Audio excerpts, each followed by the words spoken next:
자, 이제 우리가 배열을 어떻게 활용할 수 있을지 그 예제를 같이 한번 보도록 하죠. 첫 번째로는 이제 배열로 입력받은 값을 역순으로 출력을 하는 코드입니다. 우리가 값을 일단 입력을 배열에다가 받고, 그리고 우리가 인덱스가 0번째부터가 아닌 그 끝에부터 반대로 0번째까지 이렇게 출력을 해주면은 배열로 입력받은 값을 출력을 역순으로 해줄 수가 있겠죠. 두 번째로는 주사위의 빈도수를 한번 구해보는 예제를 보도록 하죠. 우리가 주사위를 10,000번을 던졌을 때 각각의 주사위의 그 면에 숫자가 나온 빈도수를 한번 배열에다가 값을 저장해 주도록 하겠습니다. 우리가 주사위를 계속해서 일일이 던질 수가 없기 때문에 우리가 난수를 생성해주는 land라는 이 함수를 사용을 하기 위해서 std_library.h라는 헤더를 먼저 불러와 줍니다. 그리고 우리가 선언한 배열에다가 이제 6칸의 그 주사위의 빈도수를 이제 값을 계속해서 기록을 해 줄 건데요. 10번과 11번 코드를 통해서 주사위를 이제 10,000번 던진다고 가정을 하는 겁니다. 그래서 주사위를 계속해서 던질 때마다 난수 함수를 통해서 난수 하나를 생성을 하고 이를 6으로 나눈 나머지 값을 가진 인덱스에다가 그 배열의 값을 1씩 증가를 시켜주는 거죠. 만약에 6이 나오더라도 우리가 0번째에다가 값을 넣어줄 거고, 만약에 1006의 값이 나온다면은 이제 인덱스 4번의 값을 1 증가를 시켜주는 거죠. 이런 식으로 포문을 계속 10,000번을 반복을 해서 주사위가 나왔던 빈도를 계산을 하고 또 배열을 값을 증가를 시켜서 이제 마지막에 배열의 요소 값들을 출력을 해주면 우리가 주사위의 빈도수를 이렇게 구하고, 여기서 조금 더 발전시킨다면은 그 확률까지도 구할 수가 있겠죠. 우리가 배열을 이용하면 최소값도 이제 구할 수가 있습니다. 나중에 우리가 배울 정렬, 소트와도 관련이 있는데요. 정렬에서도 배열을 활용을 해서 값들을 이제 오름차순이나 내림차순으로 또 정렬을 해줍니다. 이번에는 우리가 단순히 배열 중에서 가장 작은 값을 구하려고 한번 해보죠. 먼저 배열에다가 값들을 입력을 받습니다. 그럼 배열에 값들이 다 들어와 있겠죠? 그러면은 미니멈이라는 변수에다가 price라는 배열의 인덱스 0번째 원소를 값을 저장을 해주고 나머지 배열의 요소들과 계속해서 비교를 해줍니다. 이때 미니멈이라는 이 변수의 값보다 배열의 요소 값이 더 작은 게 있다면은 계속해서 값을 바꿔주는 거죠. 그리고 반복문이 끝나고 미니멈에 있는 값을 출력을 해주면 우리가 최종적으로 최소값을 구할 수가 있습니다. 이런 식으로 우리가 최소값을 구할 수 있는데요. 그러면 코드를 조금만 변경을 해주면은 최대값도 구할 수가 있겠죠. 그래서 어느 부분을 변경해야 우리가 최대값을 구할 수 있는지 여러분들이 한번 또 생각을 해보기 바랍니다. 또 이 코드를 활용을 해서 선생님이 말했던 정렬, 우리가 가장 작은 값을 찾는 것 뿐만이 아니라 배열에 무작위로 저장되어 있는 값들을 뭐 오름차순이나 아니면 내림차순으로 정렬을 어떻게 할 수 있을까 한번 또 생각해 보기 바랍니다. 자, 어느새 배열의 마지막 부분입니다. 배열은 함수로 값을 전달할 때 사본이 아닌 원본을 전달을 한다라고 합니다. 자, 우리 아래에 있는 코드를 같이 한번 보도록 하죠. getAverage라는 함수가 하나가 있고 매개 변수로는 배열, 스코어와 또 n이라는 값을 변수로 선언을 해 주었습니다.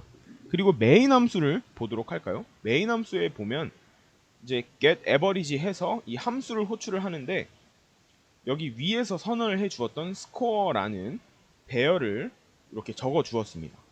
우리가 매개 변수는 뭐 값을 하나를 전달할 수 있다라고 이제 또 보았는데 배열 같은 경우에는 그 이름을 전달을 해 줌으로써 배열의 전체 값들을 또 원본을 전달을 해 줍니다. 이제 기존의 변수 같은 경우에는 우리가 여기서도 보면은 이 5라는 값을 정수형 값을 하나를 이렇게 함수에다가 전달을 해 주었습니다. 이 경우에는 값의 복사본이 전달이 됩니다. 그래서 복사본을 만들어서 함수에서는 그 복사본을 사용을 하는 것이죠. 그래서 아무리 이 n이라는 값을 함수에서 변경을 한다고 한들 우리가 여기 있던 이 5의 값에는 아무런 영향을 미치지가 않는 것이죠. 그런데 이 스코어 같은 경우에는 배열은 복사본이 아니라 그 원본, 즉 주소를 전달을 해줍니다. 그래서 배열이 저장되어 있는 그 메모리 공간의 주소를 전달을 해주기 때문에 함수에서 배열의 값을 변경을 하면은 우리가 전달해 주었던 그 메인 함수에 있던 배열의 값이 함께 변경이 됩니다. 우리가 다음 장에서 같이 한번 보도록 하죠. 자, 그러면 배열은 왜 함수에 인수를 사용을 하면은 이제 인수로 배열을 사용을 하면 사본이 아닌 원본이 전달이 되는 걸까? 그것은 바로 효율성을 위해 그렇습니다. 배열 같은 경우에는 변수처럼 값을 하나를 가지고 있는 게 아니라 수백 개, 뭐 많으면 수천 개를 가지고 있겠죠. 그 값들을 일일이 복사를 해서 그 복사본을 사용한다? 그것은 컴퓨터 입장에서 굉장히 비효율적인 구조라고 볼 수가 있습니다. 그렇기 때문에 우리가 함수에서 배열을 이제 사용을 하면은 이 원래 배열의 주소값을 통해서 복사본이 아닌 원본을 사용을 해서 함수 내에서 처리를 해주게 되는 것이죠. 자, 이 코드를 한번 직접 실행을 해서 결과를 한번 보기 바랍니다. 이 코드를 수행을 해 보면은 우리가 스코어라는 배열을 하나 메인 함수에 선언을 해 주었는데요. 이 스코어의 값을 우리가 함수의 인크리먼트 함수에서 일씩 모든 인덱스의 그 원소들을 일씩 증가를 시켜 주었습니다. 그러면 인크리먼트 함수랑 메인 함수랑 배열을 출력을 해줍니다. 동일하게 또 여기 코드를 통해서 포문을 통해서 출력을 해주죠. 그러면 과연 이 두 출력 결과가 같은가 아니면 다른가 직접 한번 확인을 해 보기 바랍니다. 그리고 같다면 왜 같은지, 틀리면 또 왜 틀린지 다시 한번 확인을 해놓고 가기 바랍니다. 자, 그럼 이 배열은 우리가 어떻게 복사를 할까? 변수처럼 그냥 복사를 하면 되나? 라고 생각을 할 수가 있을 겁니다. 먼저 변수의 복사 방법을 같이 보도록 합시다.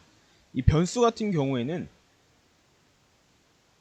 간단합니다. 뭐 A에는 3을 이제 저장을 하고 B에는 4를 저장을 합니다. 그리고 나서 이렇게 A는 B라고 하면은 B에 있는 값이 A에도 저장이 되게 되는 것이죠.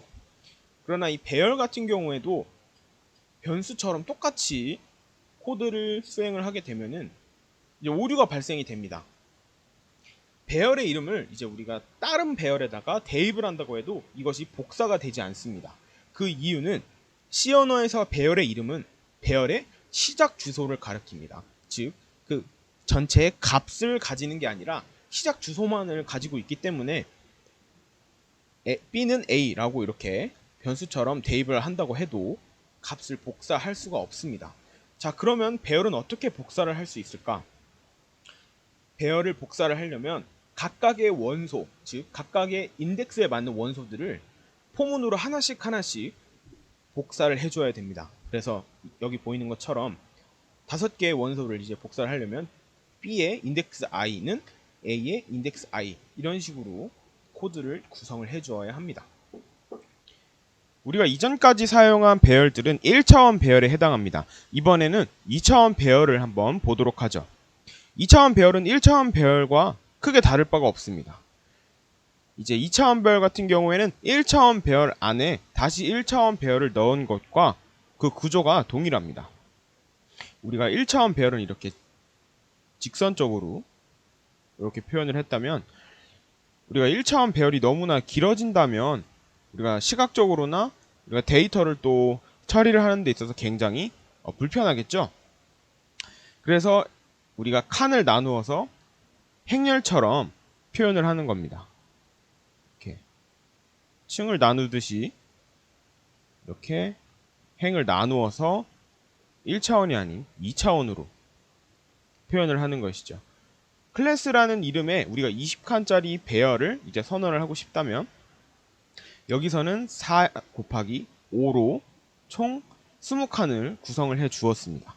그래서 1차원 배열과 다른 점은 여기서는 이렇게 행과 열을 나타내주는 인덱스를 2개를 사용을 했고요. 또 중괄호의 경우에는 그 각각을 하나의 층을 묶어주는 중괄호 하나, 그리고 이 전체를 묶어주는 중괄호가 하나가 이렇게 더 있다라는 점입니다. 우리가 2차원 배열을 선언을 할 때는 1번이나 2번이나 둘 다 사용을 할 수 있지만 가독성을 위해서는 시각적으로 또 보기 편하게 2번처럼 대부분 사용을 많이 합니다. 물론 배열에서 2차원뿐만이 아니라 3차원, 4차원, n차원의 배열까지 구현이 가능하지만 우리가 1, 2차원의 배열을 대부분 활용을 해서 문제를 해결하곤 합니다. 2차원 배열의 예제인데요. 여러분들이 이거는 간단하니까 직접 한번 코드를 작성해서 실행 결과를 확인해 보기 바래요. 자, 우리가 2차원 배열을 활용하면 행렬의 덧셈도 이제 가능해집니다. 2차원으로 행렬을 A와 B로 표현을 하고 이 두 개의 값을 더한 결과를 저장해 주기 위한 C라는 배열을 선언을 했습니다. 그리고 포문을 이용해서 각각의 행과 열에 해당하는 이 값들을 더해 가지고 이 C라는 배열에다가 1행 1열 자리에 저장을 해주는 것이죠.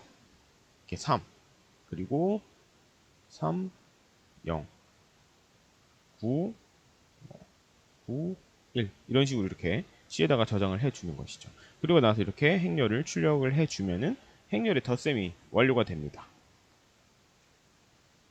2차원 배열에서도 우리가 1차원 배열에서와 마찬가지로 함수의 복사본이 이제 배열 같은 경우에는 그 주소값을 전달을 해 줌으로써 원본의 값을 사용을 한다는 점입니다. 1차원 배열과 2차원 배열이 차원의 다른 것 뿐이지 기본적으로 사용하는 문법이나 구조들은 동일한 걸 우리가 또 알 수가 있습니다. 이렇게 해서 우리가 1차원 배열과 2차원 배열을 한번 알아보았는데요. 이제 코드업 사이트에 가서 문제를 한번 풀어보도록 합시다.